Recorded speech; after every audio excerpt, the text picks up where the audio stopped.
What's going on, guys? Cody Marchand, HydeAndZeke.com, and what I'm bringing to you right now is my favorite values and my favorite plays at the running back position for Week 2 on Draftkings. That doesn't mean we're scraping the bottom of the barrel for no talent at the position just to shove in a running back at $3,500 salary.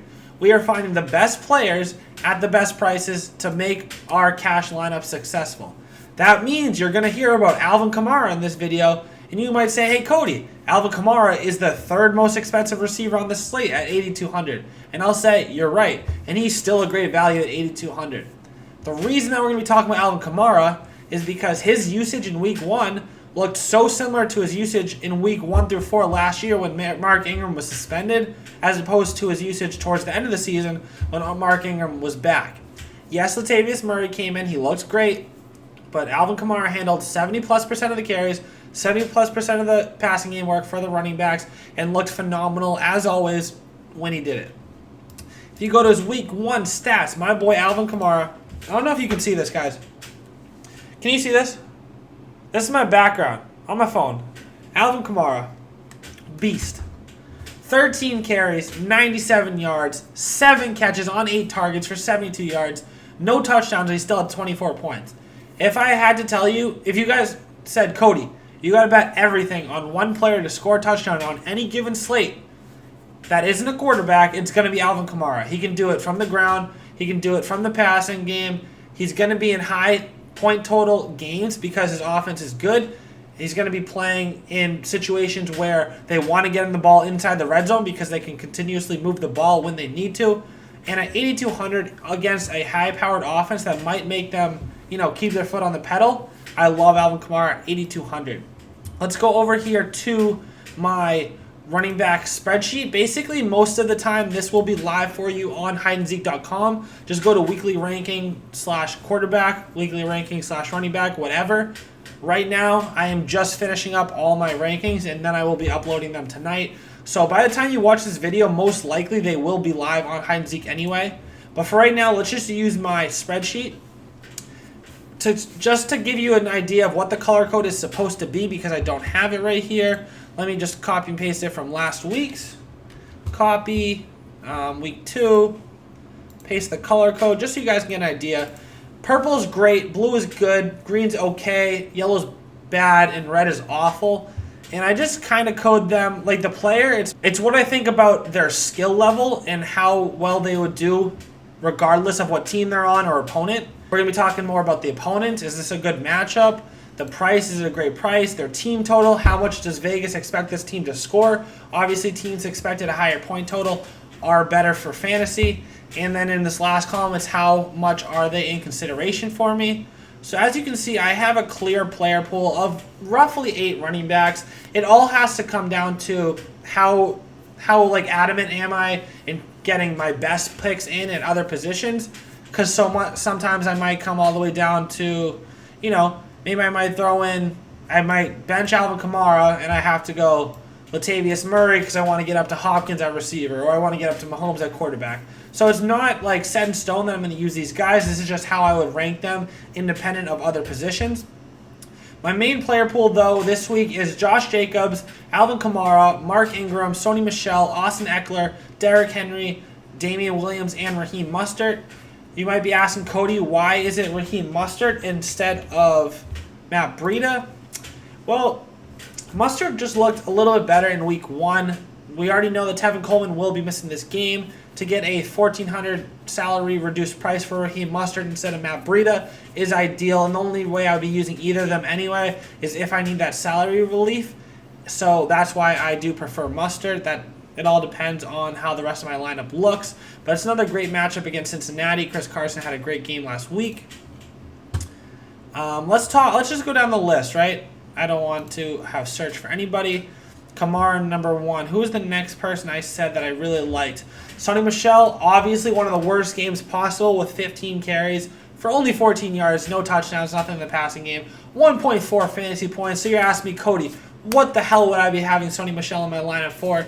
The reason is they're playing against the Miami Dolphins. They're going to pound the ball. They don't have to put up 40 passing attempts with Tom Brady, even though they could, and it would work. Sony Michel will be grinding the clock in this game.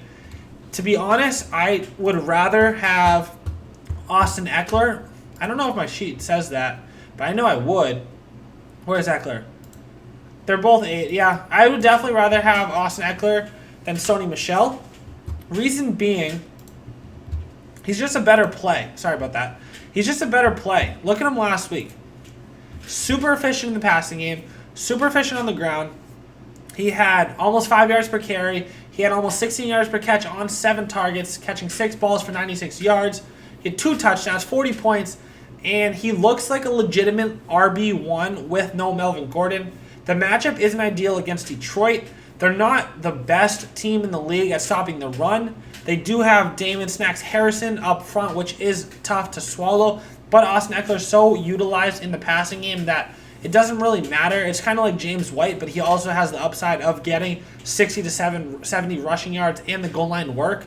So at 6,100, Austin Eckler is an RB1. It's kind of the way I felt with Dalvin Cook, Leonard Fournette, and Chris Carson in week 1. Around the 6K range, if I'm going to get an RB1, yeah, the matchup is something to look for, but I'd rather have the skill and lock in the amount of touches and efficiency at the running back position that I can find with Austin Eckler. The next player I want to talk about is Derrick Henry. He was wildly up and down this game. It looks like a good final box score until you see that 12 out of his 19 carries went for 2 yards or less. So that means only 7 times did he have an effective run. Yeah, he broke a long one, an 18-yarder in the game. Oh, let's go to it. His longest was 18 yards, so he was picking up consistent yardage besides those 12 carries. But really what saved his day was that 75-yard touchdown in the receiving game. I think that this team wants to be a run-heavy team. I can see Derrick Henry getting 20 to 25 total touches this game easy. Like if I was projecting right in the middle of that, 23 or 24 is probably the final number that I will get in projections. For 6,000, it's going to be really important to lock in those touches. So if I'm trying to get, maybe a more efficient guy with Austin Eckler, maybe it's important to pair that with a Derrick Henry with the guaranteed workload of that 20-plus touches in a decent matchup where Austin Eckler just last week had 40 points. Obviously, much different players, but Derrick Henry is a great play at 6K. Damian Williams I like a lot at 5,800 for Kansas City. He still dominated all the passing game work. Yes, LaShawn McCoy is going to come in. He's going to share the load on the ground, but Damian Williams is locked in, had the second most red zone opportunities in the NFL in week 1, besides Josh Jacobs, who had 8. He had 7. And that's all that matters is he's a decent player on a really good offense. It's going to have a lot of good scoring opportunities, and he gets the ball in the passing game. So Damian Williams at 5,800 in a game that they should beat up on Oakland pretty good. He might have a score or 2 in that. Not really looking at any of these guys. Who's the next guy I want to talk about? So I want to talk about these next 2 guys. I want to talk about first Mark Ingram. Mark Ingram last week just was a baller. 14 carries, 107 yards, almost 8 yards a carry, 2 touchdowns. He still had that juice. He broke off a 50-yard run, and it looks like the clear RB1 of this team. Yes, he only had 14 carries, but this game got out of hand very early. Lamar Jackson only had 20 pass attempts. Lamar Jackson only had 3 carries on the ground. This isn't a typical game script for this team. The Arizona Cardinals are not a good team stopping the run. I think they were the second worst team in the league last year. Mark Ingram looks to continue that success in 2019 this week against Arizona. The next one I do want to talk about, who is probably my favorite play of the week so far. He will be chalk. I don't care. 4,700. I am eating the chalk that is Josh Jacobs. He was my highest ranked player at the running back position for rookies this incoming season. I love Dave Montgomery. I like Miles Sanders. There's a reason that Josh Jacobs is my number 1 back. He's got power. He's got elusiveness. And he's a force in the passing game.